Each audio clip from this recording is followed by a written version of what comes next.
Assalamualaikum warahmatullahi wabarakatuh. Alhamdulillahirabbil alamin ala kulli ni'mah wa ala kulli waqti thabah. Wassalatu wassalamu ala Rasulillah Muhammad bin Abdillah wa ala ahlihi wa sahbihi wa mawalah. La haula wala quwwata illa billah. Puji dan syukur kita panjatkan kehadirat Allah karena atas nikmatnya yang begitu banyak kita dapat bertemu kembali dengan Ramadan pada tahun ini. Tak lupa salawat serta salam juga kita curahkan kepada junjungan kita dalam segala ilmu dan amal, rahmat bagi seluruh alam, yakni Nabi Muhammad SAW. Teman-teman, kita sudah memasuki awal bulan Ramadan. Nah, jangan kita samakan bulan Ramadan ini dengan bulan-bulan yang lainnya. Seperti sholat malam di waktu Ramadan itu tidak sama dengan sholat malam di waktu bulan-bulan lain. Ataupun tilawah Quran, ataupun berdoa, ataupun sedekah di bulan Ramadan tuh berbeda gitu dengan bulan-bulan lainnya. Karena di bulan ini pahala dan dosa dilipat gandakan, Al-Quran diturunkan, dan doa lebih mudah dikabulkan. Mengenai doa, mengenai harapan, siapa sih yang gak punya harapan, yang gak punya mimpi, ataupun hal yang diinginkan gitu. Tentunya setiap dari kita mempunyai harapan, karena hidup tanpa harapan itu kosong gitu, gak mungkin. Nah, kalau kita punya harapan, tentunya kita harusnya memanjatkan doa-doa kita kepada Allah. Apabila kita punya harapan, punya keinginan, tentu juga kita harusnya berusaha.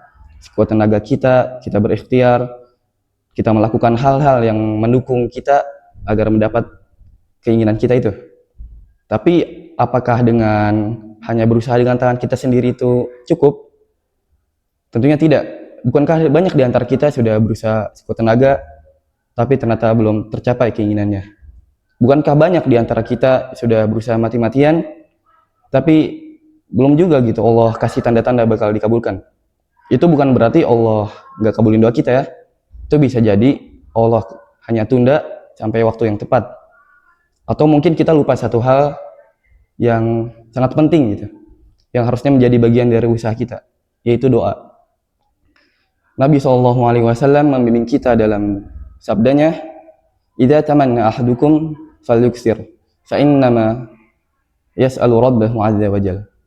Apabila salah seorang di antara kalian berangan-angan, hendaklah dia memperbanyak harapan dan doanya itu, karena sesungguhnya dia sedang meminta kepada Rabb-Nya. Nah, makna dari hadis di atas yang diriwayatkan oleh Ibnu Hibban tersebut, kita tuh kalau punya keinginan, punya harapan, kita tuh jangan hanya berandai-andai dalam pikiran kita, tapi tentunya harusnya kita limpahkan semuanya ke Allah, kita serahkan semuanya. Gak mungkin kita hanya berusaha dengan tangan kita sendiri. Karena kalau kita berusaha dengan tangan kita sendiri itu kayak sombong gitu. Nah, sebaliknya, kalau kita hanya berdoa tanpa berusaha, itu cuma omong kosong. Gimana kita mau mendapatkannya?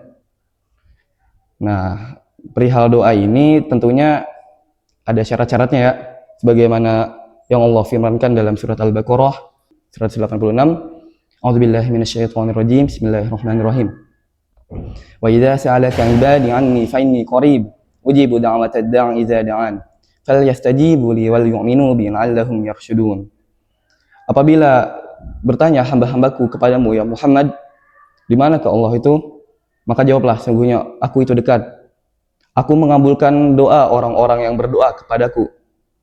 Dan hendaklah mereka mematuhi perintahku dan beriman kepadaku agar mereka memperoleh kebenaran. Nah, agar kita memperoleh kebenaran, agar kita tercapai keinginan, tentunya kita harus mematuhi perintah Allah dan beriman kepadanya. Gak mungkin kan kita berdoa dalam keadaan baju kita ini kita tak tahu dari mana, sementara yang masuk ke dalam mulut kita, ke perut kita itu bukan makanan yang baik, didapat dari cara yang tidak baik juga kan? Tidak mungkin. Maka harus ada kesesuaian antara doa dengan perilaku kita. Nah, Allah juga tidak mungkin gitu mengabaikan doa-doa hambanya. Sebagaimana firman Nabi yang diriwayatkan oleh Abu Daud, bahwasanya sungguhnya Allah itu malu apabila hambanya sudah mengangkat tangannya untuk berdoa, tapi dia pulang dengan tangan hampa. Maksudnya apa? Jadi kalau kita sudah berdoa kepada Allah, pasti Allah bakal kabulin. Gak mungkin kan Allah gak ngabulin gitu. Kita udah berdoa, udah mohon-mohon, udah merendahkan diri kita, sementara kita balik dengan tangan hampa gitu, tidak mendapat apa-apa. Adapun doa itu ada 3 kemungkinan ya orang-orang bilang. Yang pertama yaitu dijabah, yang kedua ditunda sampai waktunya yang tepat, dan yang ketiga diganti dengan yang lebih baik. Nah, misalkan kita pengen kuliah di univ ternama, kampus ternama gitu. Tentunya kita harus berusaha, rajin belajar, agar kita bisa bersaing dengan para peserta yang lain. Karena bukan cuma kita doang kan yang mau masuk top kampus gitu. Nah, tapi kita selingi usaha kita itu dengan berdoa. Karena banyak juga di luar sono, ya mereka nggak hanya pakai jalur prestasi, jalur tes, tapi juga jalur langit. Maka dari itu kita manfaatkan kesempatan kita di bulan Ramadan ini, di tahun ini, alhamdulillah ya kita masih bisa bertemu. Ya kita panjatkanlah doa-doa kita, harapan-harapan kita. Karena hidup tanpa harapan tuh bikin tumbang. Tapi berharap kepada selain Allah itu mengecewakan dan dapat membinasakan. Maka dari itu doa ini mengajari kita agar senantiasa berjalan di atas kebenaran dan kebaikan yang menyelamatkan. Mari kita sertai Allah dalam segala urusan kita, baik duniawi maupun ukhrawi. Maka dari itu kita sungguhnya akan mendapatkan kebenaran. Nah, gitu teman-teman.